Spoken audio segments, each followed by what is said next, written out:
हूँ राना मोहम्मद अवैस करनी एडवोकेट और आपके लिए लेके आया हूँ टॉपिक 499 पीपीसी।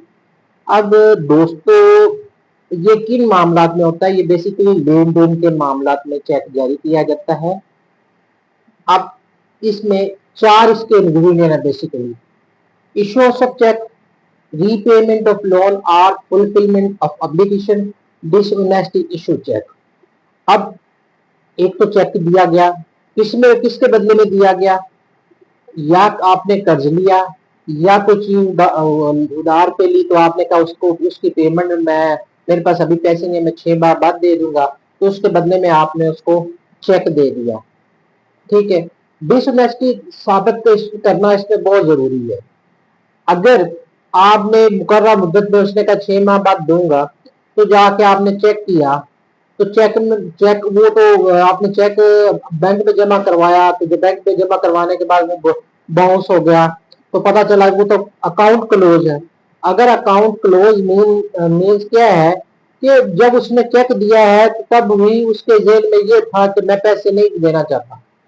अगर वो पैसे देना होता, अगर कारोबारी लेन देन होता, तो वो फिर आपको अपने चलते अकाउंट का चेक देता ना, जो चल रहा है।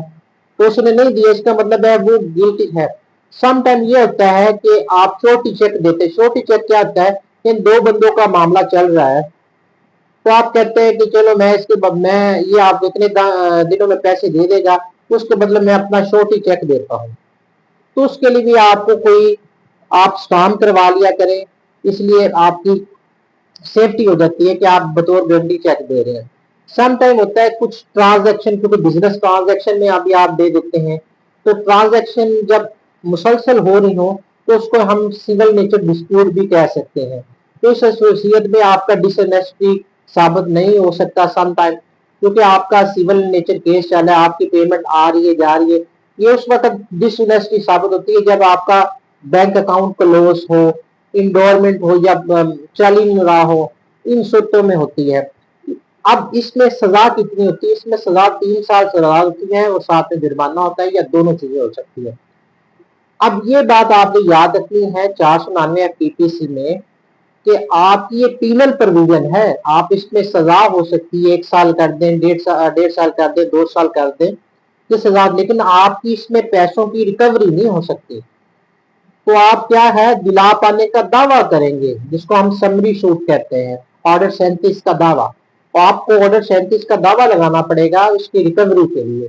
और सबसे अच्छा तरीका वही ही है जब आपको इस तरीके से आप सूट पर रिकवरी करें, तो आप इसी तरीके से आप अपनी रकम रिकवर करवा सकते हैं। अदरवाइज ये क्रिमिनल प्रोविजन है, यहाँ पे आपको पैसे वापस नहीं हो सकते। हाँ, समटाइम ये होता है जब FIR हो जाती है, दूसरा बंदा थोड़ा सा पैनिक में हो जाता है, इस तरह फिर वो थ्रू पंचायत आपका मैटर हल हो जाता है, ये पॉसिबल है।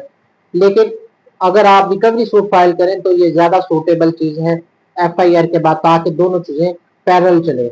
अब ये कहते हैं, लोग कहते हैं कि सिविल सूट फौजदारी केसेस साथ में बिल्कुल चल सकते हैं। सुप्रीम कोर्ट की जजमेंट भी है और हाई कोर्ट की भी जजमेंट है कि civil and criminal case run side by side. यानी अब ये तो क्रिमिनल क्रिमिनल लाइबिलिटी है, जबकि सिविल लाइबिलिटी क्या है? आपने पैसे लिए तो आप वापस करें। तो ये था आज का टॉपिक। देखने के लिए शुक्रिया।